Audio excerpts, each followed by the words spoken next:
Om Shanti. Good morning.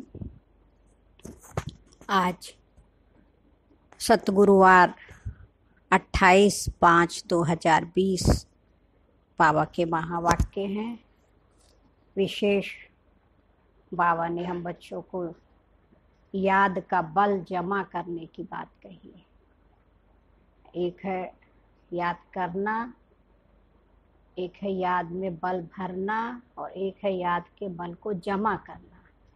ना, जो चीज़ हमारे पास जमा होती है अकाउंट में तो वो हमें आई विल में मदद करती है।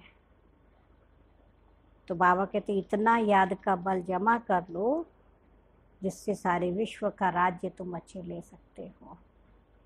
तो पहली शुरुआत हम स्वयं से करें कि जब हमें बाबा की याद होगी, याद का बल होगा, शक्ति होगी, तो हम पहले तो खुद के ऊपर कंट्रोल कर सकेंगे। स्व कंट्रोलिंग पावर हमारे अंदर आ जाएगी कि सेल्फ कंट्रोल हम कितना रखते हैं। उससे हम अपने आप को जज कर सकते हैं कि मेरा जमा का खाता योग बल का बढ़ रहा है। और बाबा ने विशेष कहा, तो बच्चों ने कभी ख्याल में, ख्वाब में भी नहीं सोचा होगा कि स्वयं भगवान आकर हमें ये ईश्वरी पढ़ाई पढ़ा के विश्व का मालिक बनाएंगे। तो खुशी के संकल्प बार बार अपने अंदर लेके आए कि आखिर भी हमें कौन मिला है ना। फिर बाबा ने कहा जो आपको आत्मिक शक्ति, रूहानी शक्ति मिल रही है शिव बाबा से, उसको यूज़ करना है ना। युक्ति युक्त जीवन मुक्त बनना। युक्तियाँ बाबा हमें रोज नहीं सिखाता है। दुनिया में कह देंगे झूठ है, लेकिन बाबा कहते जिस युक्ति से मेरा कल्याण, दूसरों का कल्याण, वो झूठ नहीं है। तो युक्ति युक्त हमें चलना और बाबा की श्रीमत को पूरा पूरा फॉलो करना है। तो हम सभी सुने सतगुरु बाबा के आज के महावाक्य। मीठे बाबा ने कहा, मीठे बच्चे देही अभिमानी बनकर, अर्थात आत्माभिमानी बन बाप को याद करो तो याद का बल जमा होगा, है ना। जब आत्मिक स्थिति में स्थित होकर हम शिव बाबा को याद करेंगे तब याद का बल जमा होगा। याद के बल से तुम सारे विश्व का राज्य ले सकते हो। इतनी शक्ति है बाबा के याद के बल में। प्रश्न है, कौन सी बात तुम बच्चों के ख्याल ख्वाब में भी नहीं थी जो प्रैक्टिकल में हुई है? उत्तर है, तुम्हारे ख्याल ख्वाब में भी नहीं था कि हम भगवान से राजयोग सीखकर विश्व के मालिक बनेंगे, राजाई के लिए पढ़ाई पढ़ेंगे। अभी तुम्हें अथाह खुशी है कि सर्वशक्तिमान बाप से बल लेकर हम सतयुगी स्वराज्य अधिकारी बनते हैं। ओम शांति। यहाँ बच्चियाँ बैठती हैं प्रैक्टिस के लिए, है ना। वास्तव में यहाँ संदली पर बैठना उनको चाहिए जो आत्माभिमानी बन बाप की याद में बैठे, है ना। बाबा हर एक को कहता बच्चे याद में वही बैठ सकता है जिसमें याद का बल हो, है नहीं। ऐसे केवल हम बैठे कि आज चलो हम ट्राई करें, बाबा की गद्दी पर बैठे, है ना, जहाँ मुरली सुनाते, तो स्थान का महत्व होता है। तो ऐसे नहीं कोई भी बैठ जाए। अभी अब आत्मिक स्थिति नहीं है, वो प्योरिटी नहीं है, ना वो अन्न शुद्धि है, ना संग शुद्धि है, तो वो बल भी कैसे प्राप्त होगा, है ना। तो वो स्थान भी बल खींचने के लिए हमें वो शक्ति चाहिए अपने अंदर उस परिवर्तन की। तो बाबा कह रहे ऐसे ही नहीं, अगर याद में नहीं बैठेंगी, आत्म स्थिति में नहीं होंगी, तो टीचर नहीं कहला सकते। याद में शक्ति रहती है, ज्ञान में शक्ति नहीं है। तो याद की शक्ति, योग की शक्ति अपने अंदर धारण करना है। इसको कहा ही जाता है याद का बल। योग बल सन्यासियों का अक्षर है, तो यहाँ है याद का बल। कहते हैं ना, किसी को आप बहुत दिल से याद करो, वो व्यक्ति आ जाए आपके पास तो क्या कहते हैं, अरे वाह, अभी अभी आपको याद किया, आप आ गए। तो इतना याद में वो ताकत थी आपके कि दिल से याद किया तो दिल की याद दिल तक पहुंच गई। तो योग बल सन्यासियों का अक्षर है। बाप डिफिकल्ट अक्षर काम में लाते ही नहीं है, है ना। ना, इसलिए कहते आएंगे भी तो भाई बहन, दीदी योग नहीं लगता है, योग कैसे लगाएं? तो योग का अगर हम शाब्दिक अर्थ लेवे तो 2+2 योग माना जोड़, तो 2+2 का योग क्या हुआ 4। और बचपन से शिव बाबा ने कहा तुम योग लगाते ही आ रहे हो, है ना। बच्चा छोटा सा है, बहुत लिटिल बेबी अभी हुआ है, हाँ, साल 6 महीने का है, 1.5 महीने, तो उसका योग किसके साथ होगा? उसकी माँ के साथ। सारा समय वो माँ के पीछे पीछे लगा रहेगा। छोटा सा अभी नहीं भी चल पा रहा है, माँ को देख लेता, गोद में आ गया, और देखो अपने आप उस गोद की भी उसको पहचान होती है, सुकून में आ गया। थोड़ा सा बड़ा होता उसका योग छोटे छोटे अपने दोस्तों के साथ लग जाता है, और बड़ा होता टीचर के साथ लग जाता है, और बड़ा हुआ अपने एम ऑब्जेक्ट के साथ लग जाता है। तो जो वो बनता वैसे वैसे उसका योग परिवर्तन होता जाता है। शादी हो गई तो पत्नी से जुड़ गया, बच्चे हुए तो बच्चों से जुड़ गया, मतलब परिवर्तनशील है हमारा वो योग। लेकिन जो हम बने देखिए वही याद आ रहा है। बच्चा बने माँ याद आई, है ना, स्टूडेंट बने टीचर याद आया, पति बने पत्नी याद आई, पिता बने बच्चे याद आए, पेशेंट बने डॉक्टर याद आया। अभी बाबा कहते बच्चे अपने को आत्मा समझो, तो आत्मा समझेंगे तो शिव बाबा याद आएगा। तो बाबा कहते बच्चे बाप को याद करो, कठिन अक्षर बाबा लेते ही नहीं है। जैसे छोटे बच्चे माँ बाप को याद कर लेते हैं, अब वो तो देहधारी, तुम बच्चे हो विचित्र। विचित्र क्यों कहा बाबा ने? क्योंकि आत्मा का चित्र कैमरे में आएगा ही नहीं, तो विचित्र है। ये चित्र यहाँ तुमको मिलता है, हर एक को देखो अपना अपना चित्र मिला हुआ है। बचपन का चित्र भी अभी बड़े में देखे तो कितना डिफरेंस हो गया। अभी बुढ़ापे तक जाएंगे, बुजुर्ग हो गए, उस समय का चित्र देखो चेंज होता जाता है। एक ही जन्म का, तो ये तो हर जन्म में अलग अलग चित्र मिलेगा। लेकिन तुम रहने वाले विचित्र देश के हो, वहां चित्र रहता नहीं है। तो बाबा ने कहा पहले पहले ये पक्का करना है कि हम तो आत्मा हैं। इसलिए बाबा कहते बच्चे देही अभिमानी बनो, अपने को आत्मा निश्चय करो। तुम निर्वाण देश से आए हो, वह तुम सभी आत्माओं का घर है। यहाँ पार्ट बजाने आते हो, पहले पहले कौन आते हैं ये भी तुम्हारी बुद्धि में है।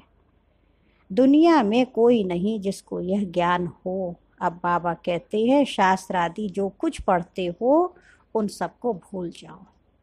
कृष्ण की महिमा, फलाने की महिमा कितनी बारी करते हो, गांधी की भी कितनी महिमा करते, जैसे कि वो राम राज्य स्थापन करके गए हैं। परंतु शिव भगवान वाच आदि सनातन राजा रानी के राज्य का जो कायदा था, बाप ने राजयोग सिखाकर यथा राजा रानी उस ईश्वरीय रस्म रिवाज को भी तोड़ डाला, है ना।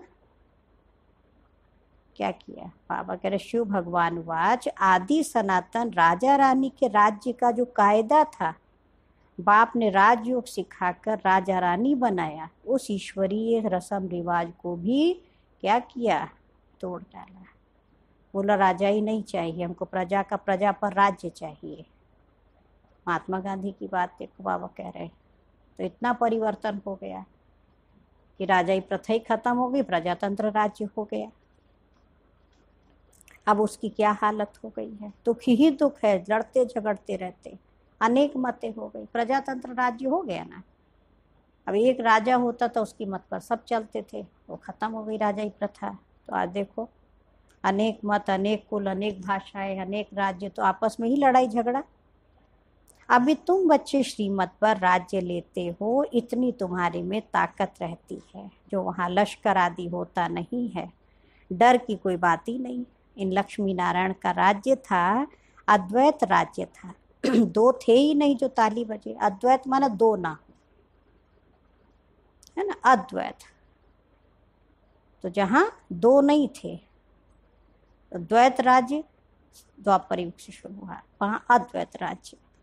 जैसे कर्म अकर्म, माने नहीं, है ना। तो बाबा कहते जैसे शब्द कहते अर्थ का अनर्थ कर दिया, जिसमें अर्थ ही नहीं वो अनर्थ हो गया। तो बाबा कह रहे वो अद्वैत राज्य था सतयुग त्रेता में, फिर धीरे धीरे परिवर्तन होता गया। तो अभी देखो क्या हो गया, तो वहाँ ताली कैसे बजे? जब दो हो तभी तो ताली बजे। उसको कहा ही जाता है अद्वैत राज्य। तुम बच्चों को बाप देवता बनाते हैं, फिर द्वैत से दैत्य बन जाते रावण द्वारा। अभी तुम बच्चे जानते हो हम भारतवासी सारे विश्व के मालिक थे। तुमको विश्व का राज्य सिर्फ याद बल से मिला था, अब फिर मिल रहा है। कल्प कल्प मिलता है सिर्फ याद के बल से। पढ़ाई में भी बल है, जैसे बैरिस्टर बनते हैं तो बल है ना, उसके अंदर ताकत होती है अपने पद पोजीशन की। अब वो है पाई पैसे का बल। तुम योग बल से विश्व पर राज्य करते हो।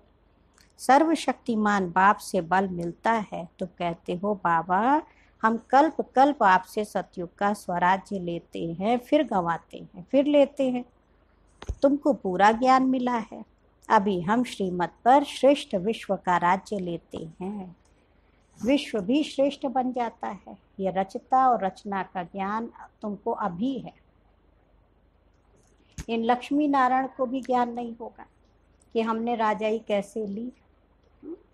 या तुम पढ़ते हो फिर जाकर राजाई करते हो। कोई अच्छे धनवान के घर में जन्म लेते हैं तो कहा जाता है ना, इसने आगे जन्म में अच्छा कर्म किया है, दान पुण्य किया है, तो जैसा कर्म ऐसा जन्म मिलता है। अभी तो ये है ही रावण राज्य। यहाँ जो भी कर्म करते हैं वह विकर्म होता है, सीढ़ी उतरनी ही है।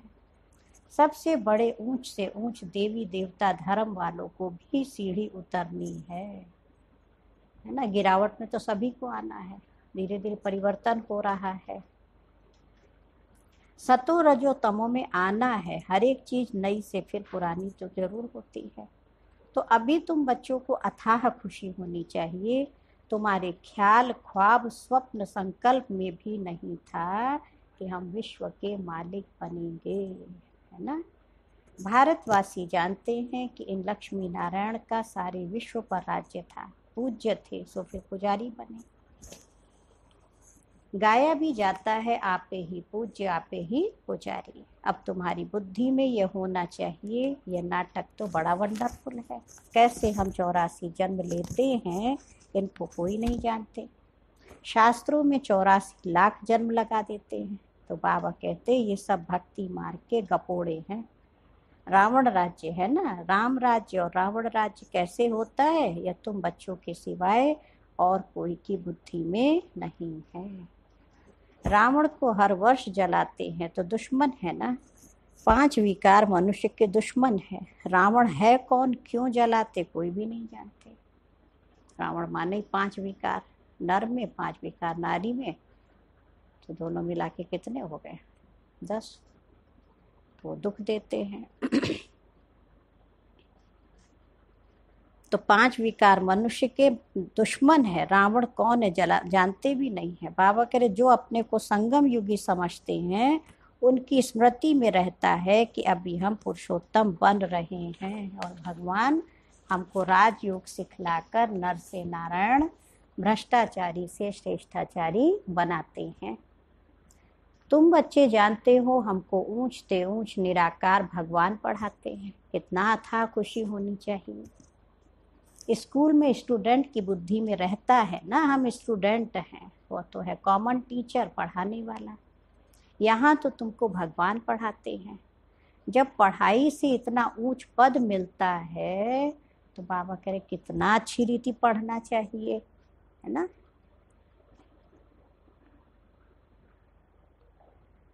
जिस पढ़ाई से इतना ऊंचा पद मिले कितनी अच्छी रीति बाबा कह रहे उसको पढ़े। है बहुत इजी, सिर्फ सवेरे आधा पौना घंटा पढ़ना है। हर सेंटर पे भी मुरली कितनी देर चलती है। आप अमृत बेला योग की क्लास करने आए तो आधा पौना घंटा, बहुत ज़्यादा 1 घंटा, है ना। सारा दिन धंधे आदि में तो याद भूल जाती है, इसलिए यहाँ सवेरे आकर याद में बैठते हैं।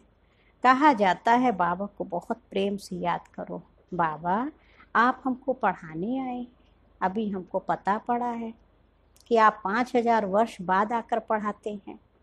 बाबा के पास बच्चे आते हैं तो बाबा पूछते हैं आगे कभी मिले हो। अब ऐसा प्रश्न तो कोई भी साधु सन्यासी आदि कभी पूछ ना सके। वहाँ तो सत्संग में जो चाहे जाकर बैठते हैं, बहुतों को देखकर सब अंदर घुस जाते हैं। तुम भी अभी समझते हो हम गीता रामायण आदि कितना खुशी से जाकर सुनते थे, समझते तो कुछ भी नहीं थे। वह सब भक्ति की ही खुशी है, बहुत खुशी में नाचते रहते हैं। परंतु फिर नीचे उतरते आते हैं, किस्म किस्म के हठ योग आदि करते हैं। तंदुरुस्ती के लिए ही तो सब करते हैं, नहीं हठ क्रिया करेंगे, श्वास को रोकेंगे, फिर करेंगे उल्टा साष्टांग दंडवत, क्या क्या करते। तो वो शरीर को हष्ट पुष्ट बनाने के लिए, तंदुरुस्त रहने के लिए करते। तो बाबा समझाते ये सब है भक्ति मार्ग की रस्म रिवाज, रचता और रचना को कोई भी नहीं जानते। तो बाकी रहा ही क्या? रचता रचना को जानने से तुम क्या बनते हो और ना जानने से तुम क्या बन पड़ते हो। तुम जानने से सॉल्वेंट बनते हो, ना जानने से वही भारतवासी इंसॉल्वेंट बन पड़े, गपोड़े मारते रहते। क्या क्या दुनिया में होता रहता है, कितने पैसे सोना आदि लूटते हैं। अब तुम बच्चे जानते हो वहाँ तो हम सोने के महल बनाएंगे। सत्युग में क्या होगा, है ना, सोने के महल बनेंगे, कितना खुशी हो। बैरिस्टर आदि पढ़ते हैं तो अंदर में रहता है ना, हम ये इम्तिहान पास करके फिर ये करेंगे, घर बनाएंगे। तुमको क्यों नहीं बुद्धि में आता है हम स्वर्ग का प्रिंस प्रिंसेस बनने के लिए पढ़ रहे हैं। खुशी कितनी रहनी चाहिए, परंतु बाहर जाने से ही खुशी गुम हो जाती है। ये भी वंडरफुल बात है। हाँ, घर में आते, सेंटर पे आते, मधुबन जाते तो अंतर तो होता ही है। मधुबन गए, फिर बाहर निकले, घर आए तो देखो सब भूल जाता है। तो बाबा कहते बाहर जाने से खुशी गुम हो जाती। छोटी छोटी बच्चियां इस ज्ञान में लग जाती हैं, संबंधी कुछ भी नहीं समझते और कह देते जादू है, कहते हैं हम पढ़ने नहीं देंगे। इस हालत में जब तक सगीर हैं तो माँ बाप का कहना तो मानना पड़े। सगीर माना छोटे, अभी बालिग नहीं है, फिर हम ले नहीं सकते, तो कायदा ही नहीं है। 18 वर्ष के बाद ही जब बालिग हो, समझदार हो, अपने जिंदगी का निर्णय खुद कर सके, तब बाबा के ज्ञान में आवे, है ना, समर्पित बुद्धि तब बने। बहुत खिटपिट हो पड़ती है, शुरू में कितनी खिटपिट हुई। बच्ची कहे हम 18 वर्ष की हैं, बाप कहे नहीं 16 वर्ष की है, सगीर है, झगड़ा कर पकड़ ले जाते थे। सगीर माना ही बाप के हुक्म में चलना है, बालिग है फिर जो चाहे सो करे। कायदे भी है ना, बाबा कहते तुम जब बाप के पास आते हो तो कायदा है, अपने लौकिक बाप का सर्टिफिकेट चिट्ठी लेकर आओ, है ना। माँ बाप की छुट्टी हो पहले कि हाँ हम ज्ञानामृत पीने की छुट्टी देते। आज भी कायदा है, सेंटर पे बहनें जब रहती समर्पित होती हैं तो फिर उनका भी घर से पहले पेरेंट्स की परमिशन होती है ना, उनका लेटर होता है, तब फिर लिया जाता है। और उसके बाद भी फिर मैनर्स देखने होते हैं, मैनर्स ठीक नहीं है तो वापस जाना पड़ेगा। हाँ, बाबा के घर आ गए, अपना स्वभाव संस्कार दिखाई दे रहा है ना, लड़ने झगड़ने, रूठने, है ना, क्रोध करने, तो फिर कैसे बाबा के घर में रह सकते हैं। अब वो कोई देवता बन के तो आए नहीं है। हाँ, ये है कि आए हैं, फिर हमको परिवर्तन होना है, संकल्प करते हैं तो फिर रहते हैं बाबा के घर में। खेल में भी ऐसे होता, ठीक नहीं खेलते तो उनको कहेंगे बाहर जाओ, आबरू गंवाते हो, इज्जत जाती है ना, तो फिर उनको कैसे रखेंगे। अभी तुम बच्चे जानते हो हम युद्ध के मैदान में हैं, कल्प कल्प बाप आकर हमको माया पर जीत पहनाते हैं। मूल बात ही है पावन बनने की, पतित बने हैं विकार से। बाबा कहते काम महाशत्रु है, यह आदि मध्य अंत दुख देने वाला है। जो ब्राह्मण बनेंगे वही फिर देवी देवता धर्म में आएंगे। ब्राह्मणों में भी नंबरवार होते हैं, क्षमा पर परवाने आते हैं, कोई तो जल मरते हैं, कोई फेरी पहनकर चले जाते हैं। यहाँ भी आए हैं, कोई तो एकदम फिदा होते हैं, कोई सुनकर फिर चले जाते हैं। आगे तो ब्लड से भी लिख कर देते थे बाबा हम आपके हैं, फिर माया हरा लेती थी। इतनी माया की युद्ध चलती है, इनको ही युद्ध स्थल कहा जाता है। यह भी तुम बच्चे समझते हो। परमपिता परमात्मा ब्रह्मा द्वारा सभी वेदों शास्त्रों का सार समझाते हैं। अब चित्र तो ढेर बना दिए हैं, नारद का भी मिसाल इस समय का है। सब कहते हम लक्ष्मी अथवा नारायण बनेंगे, तो बाबा कहते हैं अपने अंदर में देखो हम लायक हैं ना, खुद ही जांच करो। हमारे में कोई विकार तो नहीं है, नारद भक्त तो सब है ना, ये एक मिसाल लिखा है। बाबा कह रहे हमारे में विकार तो नहीं, चेक करो। जैसे नारद को कहा ना, तो एक का दे दिया उदाहरण, बाबा हम सब बच्चों को कहते। भक्ति मार्ग वाले कहते हैं हम श्री लक्ष्मी को वर सकते हैं, वर सकते हैं कहते। बाबा कहते कि नहीं, जब ज्ञान सुने तब सदगति को पा सके। ऐसे कैसे लक्ष्मी जी को वर सकेंगे? पूछते क्या हम वर सकेंगे? तो पहले गुण तो धारण करें। मैं पतित पावन ही सबकी सदगति करने वाला हूँ। अभी तुम समझते हो बाप हमको रावण राज्य से लिबरेट कर रहे हैं, वह है जिस्मानी यात्रा। भगवान वाच मन मना भव। बस इसमें धक्के खाने की बात नहीं है, वो सब है भक्ति मार्ग के धक्के। आधा कल्प ब्रह्मा का दिन, आधा कल्प है ब्रह्मा की रात। तुम समझते हो हम सब बीके का अभी आधा कल्प दिन होगा, हम सुखधाम में होंगे, वहाँ भक्ति नहीं होगी। अभी तुम बच्चे जानते हो हम सबसे साहूकार बनते हैं, तो कितना खुशी होनी चाहिए। तुम सब पहले रफ पत्थर थे। क्या बाबा ने कहा, जैसे नहीं एकदम खुरदुरा खूब पत्थर होता है, फिर उसको बाप सीरान पे धार पर चढ़ा रहे हैं, है ना। जब उसे धार से चिकना करते, खूब घिसाई होती है ना, अच्छे से चिकना करते चमकाते हैं। तो बाबा भी हम बच्चों को भी क्या कर रहा है, ज्ञान के सिरान पे, योग के सिरान पे चढ़ाया है, धारदार बने, चिकनापन आ जाए। बाबा जौहरी भी है ना। तो देखो हीरे को कितना तराशा जाता है, 60 बार तराशते हीरे को, और कितना ध्यान कर रखना पड़ता है। तो यहाँ भी हमको कितनी बार तराशा जाएगा, कितनी बार हमको सहन करना पड़ेगा, कितनी बार हमें मरना पड़ेगा, झुकना पड़ेगा। क्यों? हमें देवी देवता बनना है। ये डायमंड बाबा बना रहा है हमें। तो कभी दुखी नहीं हो, परेशान नहीं हो, क्या हम ही को मरना है, क्या हम ही को झुकना है, ऐसा कभी सोचे नहीं। बनना कितना ऊंचा है, तो सहन तो करना पड़ेगा।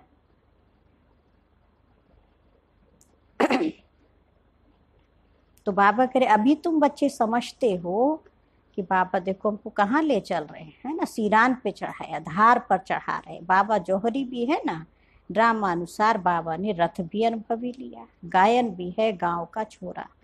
कृष्ण गांव का छोरा कैसे हो सकता है, वह तो सतयुग में था। उनको तो झूलों में झूलाते हैं, ताज पहनाते हैं, फिर गांव का छोरा क्यों कहते?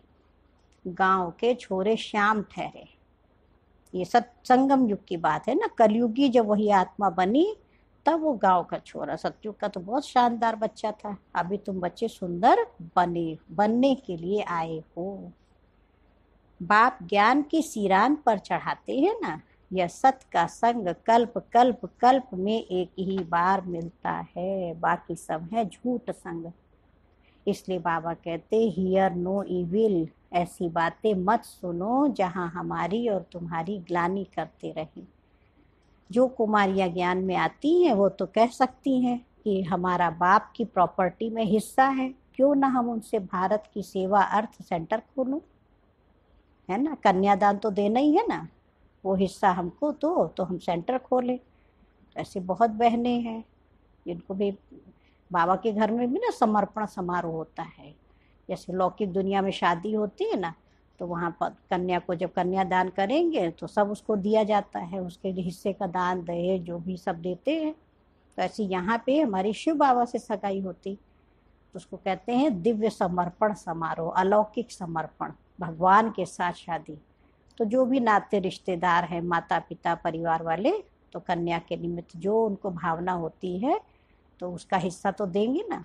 तो कई बहनें फिर कहती बाप के हमको पिताजी हमें हमारा मकान दे दो या जो भी है, हम चलो उस हिस्से से हम अपना मकान सेंटर खोल लेते, भाई रहना है तो बाबा का घर बन जाए। जैसे बॉम्बे में अपनी नलनी दीदी है, तो उनके पिताजी काकू भाई, तो उन्होंने कहा मेरे को जो है बाबा का घर खोल के दो सेंटर में, वहीं अपना सेवा करूँगी। ऐसे बहुत बहनों ने अपने माता पिता से कहा कि कन्यादान हो रहा है, मेरी शादी हो रही है शिव बाबा से, तो आप हमारे हिस्से का भाई मकान बना दो। तो बाबा कह रहे कन्याएं तो बोल सकती हैं, उनको तो हिस्सा मिलता ही है, वो हिस्सा हमको दो तो हम सेंटर खोलें, बहुतों का कल्याण होगा। तो ऐसी युक्ति रचनी चाहिए। माँ बाप का सफल भी हुआ, हमारा भाग्य भी बना और बाबा का घर बन गया, अनेकों आत्माएं आएंगी। देखो, तो बाबा कह रहे ये है तुम्हारी ईश्वरी मिशन। तुम पत्थर बुद्धि को पारस बुद्धि बनाते हो। जो हमारे धर्म के होंगे वो आएंगे। एक ही घर में देवी देवता धर्म का फूल निकल आएगा, बाकी नहीं आएंगे, है ना। एक ही घर में, वरना हर घर में एक तो फूल बाबा का बच्चा जरूर बनेगा। मेहनत लगती है ना। बाप सभी आत्माओं को पावन बनाकर सबको ले जाते हैं। इसलिए बाबा ने समझाया था संगम के चित्र पर ले आओ, है ना। संगम युग का चित्र है ना, एक तरफ कलयुग, दूसरी तरफ सतयुग, और बीच में तपस्या करते दिखाया। पुरुषोत्तम संगम युग चल रहा है। तो बाबा कह रहे इस चित्र के सामने लाओ तो पता चले, इस तरफ है कलयुग, उस तरफ है सतयुग। सतयुग में है देवताएं, कलयुग में है असुर। इसको कहा जाता है पुरुषोत्तम संगम युग। बाप ही पुरुषोत्तम बनाते हैं। जो पढ़ेंगे वो सतयुग में आएंगे और बाकी सब मुक्ति धाम में चले जाएंगे, फिर अपने अपने समय पर आएंगे। ये गोले का चित्र भी बड़ा अच्छा है ना। गोला ये सृष्टि चक्र के लिए बाबा कहते हैं। बच्चों को सर्विस का शौक होना चाहिए। हम ऐसी ऐसी सर्विस कर गरीबों का उद्धार कर उनको स्वर्ग का मालिक बनाएंगे। तो बच्चों को शौक हो, है ना। भारत तो देखो कहाँ सिरताज था तो गरीबी बन गया। अच्छा, मीठे मीठे सिक्की लधे बच्चों प्रति माता पिता बाप दादा का याद प्यार और गुड मॉर्निंग। रूहानी बाप की रूहानी बच्चों को नमस्ते। हम रूहानी बच्चों की रूहानी बाप दादा को याद प्यार नमस्ते और गुड मॉर्निंग। शुक्रिया बाबा, शुक्रिया। आज की मुरली का सार हम सभी सुनेंगे। मीठे बाबा ने कहा, पहली पॉइंट है अपने आप को देखना है। हम श्री लक्ष्मी श्री नारायण समान बन सकते हैं। हमारे में कोई विकार तो नहीं है, ये चेक करना है। फेरी लगाने वाले परवाने हैं या फिदा होने वाले। पतंगे होते ना, फेरी लगाते हैं, कोई रोशनी को देखते हैं, दूर से फेरी लगा के चले जाते हैं, कोई उस पर जल मरते हैं, है ना। और कोई दूर से खाली रोशनी देखते रहते हैं।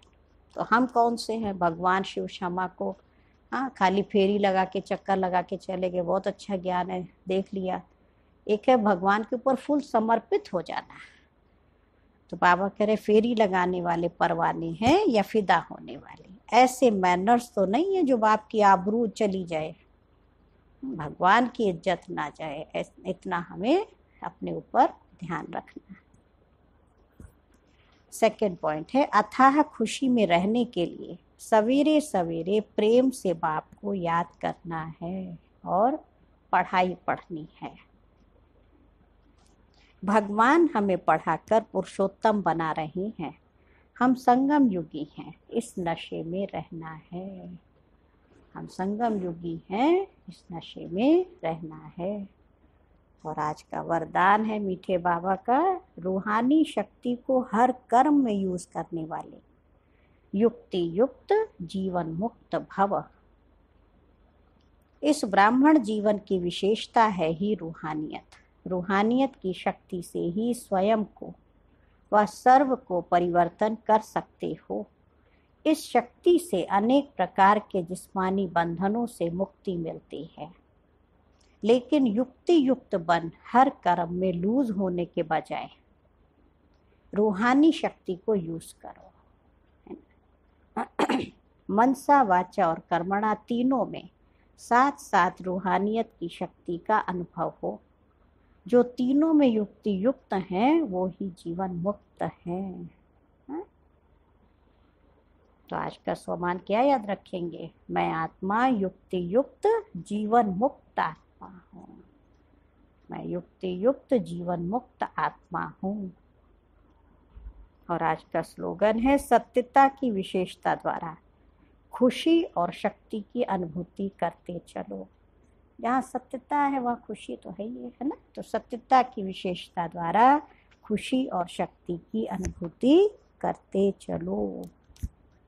अच्छा, ओम शांति, ओम शांति।